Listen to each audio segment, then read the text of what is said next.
Olá, turma. Na aula de hoje nós vamos dar continuidade ao assunto de dilatação térmica, falando aqui da dilatação volumétrica, certo?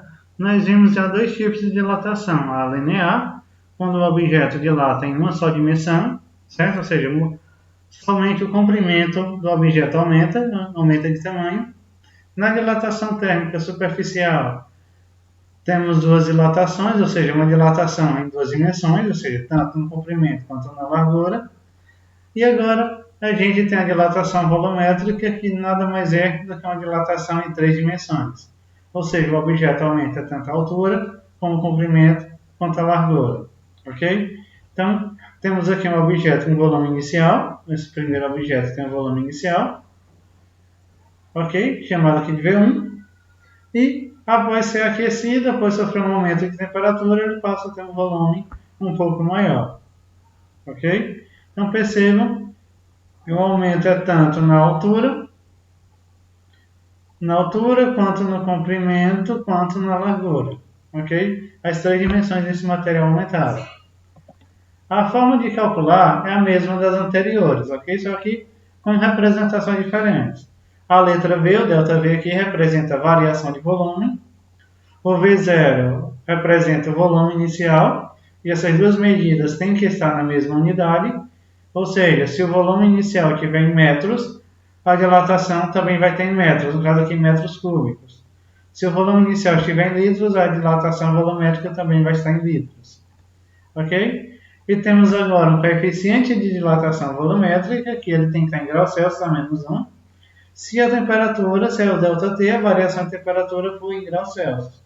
Esses dois também têm que estar coerentes aí nas unidades, ok? Se a temperatura for em graus Celsius, o coeficiente de dilatação tem que ser em graus Celsius a menos 1, ok? Esse coeficiente de dilatação volumétrica ele é igual a 3 vezes o linear, já que a dilatação volumétrica acontece em três dimensões, enquanto o de linear só acontece em uma. Ok? Então, o coeficiente de dilatação volumétrica é 3 vezes o linear, representado aqui por gama igual a 3 alfa. Ok? E nós temos um exemplo aqui para resolver. Nesse exemplo, nós temos a seguinte questão. Uma barra de cobre igual a uma barra de ouro a 20 graus Celsius de temperatura tem as seguintes dimensões. 20 centímetros de comprimento, 10 de largura e 5 de profundidade. Qual será a dilatação após ser submetido a 50 graus Celsius de temperatura? Considerando que o coeficiente do ouro é de 15 vezes 10 a menos 6. Esse coeficiente aqui não foi dito, mas eu já sei que é o linear, ok? Geralmente as questões colocam coeficiente linear. Para a gente calcular a variação de volume, nós devemos primeiro calcular o volume inicial. Que uma barra normalmente tem o formato de um paralelepípedo, ou seja, abaixo eu calculo, para mim saber a variação de volume, eu preciso, ou melhor, para mim saber o volume inicial, eu preciso calcular o comprimento vezes a largura vezes a profundidade desse material, ou seja, eu multiplicar as três dimensões que ele tem. Ou seja, eu tenho aqui 20 vezes 10 vezes 5 centímetros. 20 vezes 10 dá 200, 200 vezes 5, 1000 centímetros cúbicos. Então, nós temos aqui o volume inicial de 1000 centímetros cúbicos.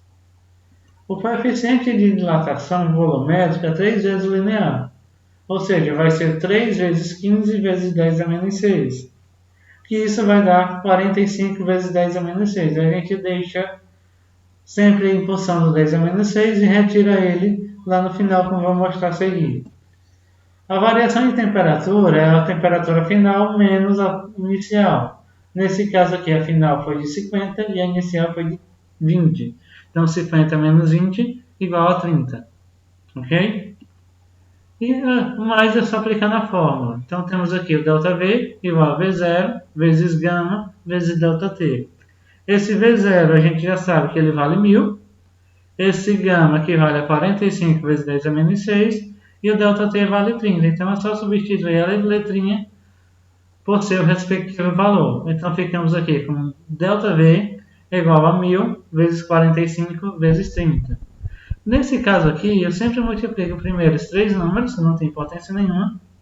E como é uma potência de base 10, é só contar aí quantas casas decimais eu vou utilizar para colocar a vírgula. Ok?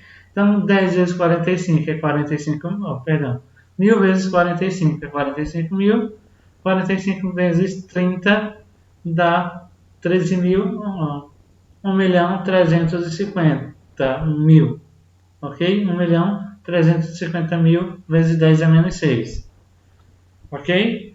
Fazendo aqui a colocação da vírgula, como é 10 a menos 6, eu conto 6 casas decimais e coloco a vírgula.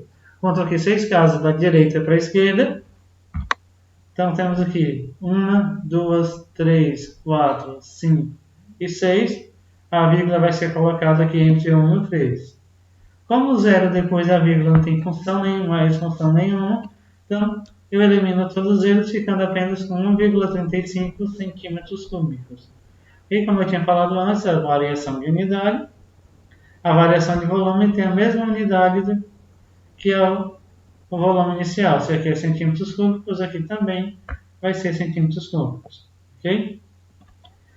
A gente tem aqui alguns casos particulares envolvendo dilatação de materiais, ok? Tanto linear como volumétrica como superficial. O primeiro caso que nós vamos ver aqui é a lâmina bimetálica, que ela tem um funcionamento bem simples, é usado aí em aparelhos elétricos, de ferro de gomar, pisca-pisca, geladeira, e vários aparelhos usam esse artifício para cortar, para interromper a passagem de corrente quando o objeto chega a uma determinada temperatura. Como é que essas barras funcionam? Elas são duas barras de metais diferentes, que têm coeficientes de dilatação diferentes, e que quando aquecido, uma acaba dilatando mais do que a outra. Então, quando uma dilata mais do que a outra, a barra acaba ficando curvada. Temos aqui como exemplo uma barra de latão com INVAR colado aqui fortemente. Como o coeficiente do latão é maior do que o do INVAR, essa barra de latão aquece mais do que a outra. Consequentemente, essa barra vai ficar formar essa curva aqui que aparece no vídeo. Ok? Essas lâminas bimetálicas são usadas também em disjuntores, certo? Que quando aquecem, interrompem a passagem de corrente. Então temos dois materiais, o material A e o material B, que normalmente esse material B tem um coeficiente maior do que o do A, que quando a barra é aquecida, passa aí por uma determinada temperatura, sofre uma determinada variação de temperatura, ela acaba ficando curvada e depois de ficar curvada ela desliga aqui os contatos. Temos aqui os contatos elétricos, quando a barra está reta, esses contatos estão interligados através da barra, e quando a barra aquece, ela faz uma curva e desliga aqui os contatos, ok? Outro caso particular, sólido oco, independente do formato dele, se é uma chapa, se é um furo, se é uma barra, alguma coisa parecida, todo sólido oco, a parte oca se dilata do mesmo jeito que o material que constitui a peça. Ou seja, nós temos aqui uma barra, uma chapa metálica, que quando eu aqueço, esse furo central aumenta na mesma proporção que a barra. Ok, então se eu precisar calcular a dilatação desse furo, ou seja, quanto aumentou esse furo, basta eu calcular a dilatação do material que tem o mesmo formato desse furo aqui. Ok? A chapa aquecida, se a hora aumenta mais, o orifício também aumenta. Tá? É uma situação prática que a gente encontra sempre no nosso dia a dia, quando a gente coloca dois copos de vidro um dentro do outro lá no armário, e na hora de soltar eles não se separam nem com muita reza. O que acontece aqui? Uma solução para isso é a gente tentar dilatar um dos copos, né? Colocando aí o de fora na água morna. Se não facilitar, se não resolver, a gente coloca um gelo dentro do copo interno. Temos aqui o copo externo. A gente coloca essa parte, pegando só ele na água morna, ele vai dilatar um pouquinho e facilitar a separação. Ok? E também eu posso colocar aqui água fria ou gelo dentro desse copo interno, ele vai contrair, a temperatura diminui, a temperatura dele diminui, ele acaba contraindo, Então facilita aí a separação dos corpos. O mesmo artifício é usado também na retirada de porcas emperradas. O que o metalúrgico sempre faz é aquecer as porcas para que elas dilatem e após dilatar facilitem a retirada do parafuso. Tá? Só que se o coeficiente de dilatação do parafuso for maior do que o da porca, se eu aquecer, ele vai aquecer junto. Então, com o conceito aqui, o conselho aqui é, em vez de aquecê-lo, resfriá-lo, usando nitrogênio líquido, então água fria. Ok? E a gente vai tratar agora da dilatação térmica dos líquidos. Para quem entendeu a dilatação volumétrica nos materiais sólidos, já entendeu a dilatação térmica dos líquidos. É a mesma coisa, a mesma maneira de calcular, ok? Como é que isso funciona? Eu tenho meu líquido aqui no volume inicial, representado aqui por V0, e quando esse líquido é aquecido, ele acaba transbordando, ou seja, esse volume acaba aumentando.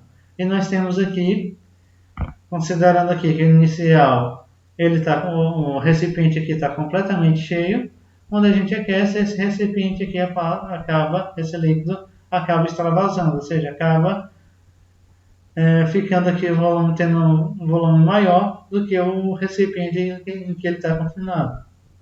Ok? Então, esse volume aqui a gente chama de volume dilatado, ou seja, de líquido extravasado, ou seja, esse volume aqui foi a variação de volume sofrida pelo material. Ok? A maneira de calcular é a mesma da dilatação volumétrica dos sólidos. Ok? Então, ΔV é igual a V0 delta vezes ΔT, ok? A representação deles é a mesma. O ΔV é a variação de volume, o V0 é o volume inicial, o γ é o coeficiente de dilatação volumétrica e o ΔT é a variação de temperatura, ok? Os líquidos eles costumam ter um coeficiente de dilatação um pouquinho maior do que os materiais sólidos, certo? Então, enquanto os materiais é em torno de 10 a menos 6, do líquido aqui é em torno de 10 a menos 4. Então, temos aqui da água 1,3 vezes 10 a menos 4, da acetona 14,9 vezes 10 a menos 4, glicerina 4,9, benzeno 10,6 e petróleo 10. Tudo isso aqui, todos esses valores é multiplicado por 10 a menos 4, ok? Só que do líquido ele tem um pequeno problema na hora da gente calcular a dilatação real dele. Porque todo líquido ele tem que estar confinado dentro do recipiente. Não dá para a gente pegar um líquido e colocar direto no fogo, porque senão ele derrama. Ele se derrama, se espalha e acaba não dando para medir seu volume. Ok?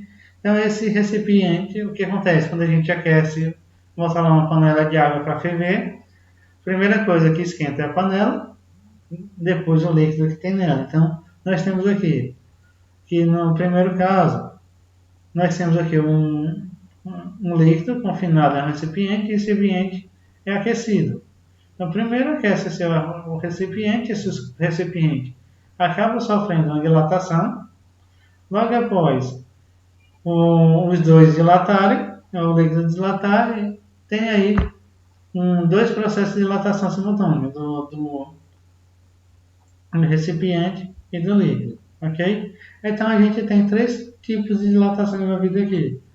A dilatação aparente, que é a dilatação do volume da água em relação ao volume do líquido, ok? O volume do líquido em relação do recipiente, ok? E a dilatação real que foi sofrida pelo líquido, o volume de líquido que aumentou, e a dilatação aparente é o volume que aumentou em relação ao recipiente, ok? Porque o recipiente também dilatou.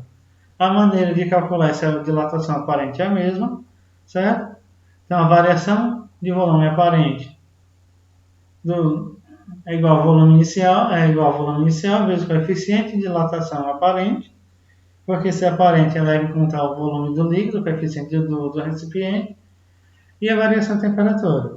Esse volume aparente, o volume real, a relação entre o volume real e o aparente é o seguinte: a dilatação real, a variação de volume real, é sempre igual ao volume, a variação de volume aparente, mais a variação de volume do frasco, ok? A mesma coisa com o coeficiente de dilatação.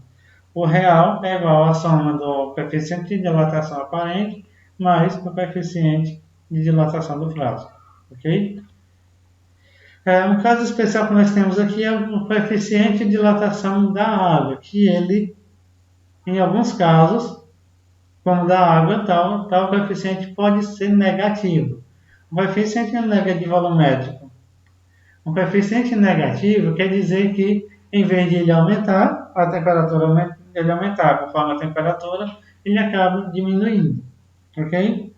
Então, se eu aumento a temperatura do objeto, ele acaba diminuindo, quer dizer que o coeficiente dele é negativo. A variação de volume dele é negativa. A temperatura aumenta e o volume diminui, ok? Isso é muito comum na água, é bem observado na água, e essa característica é só observada quando a água encontra-se no intervalo entre de 0 a 4 graus. Depois de 4 graus, ela começa a ter uma dilatação normal, né? Ok? Então, pessoal, fique para a próxima aula sobre calorimetria e a gente fica por aqui. Um abraço.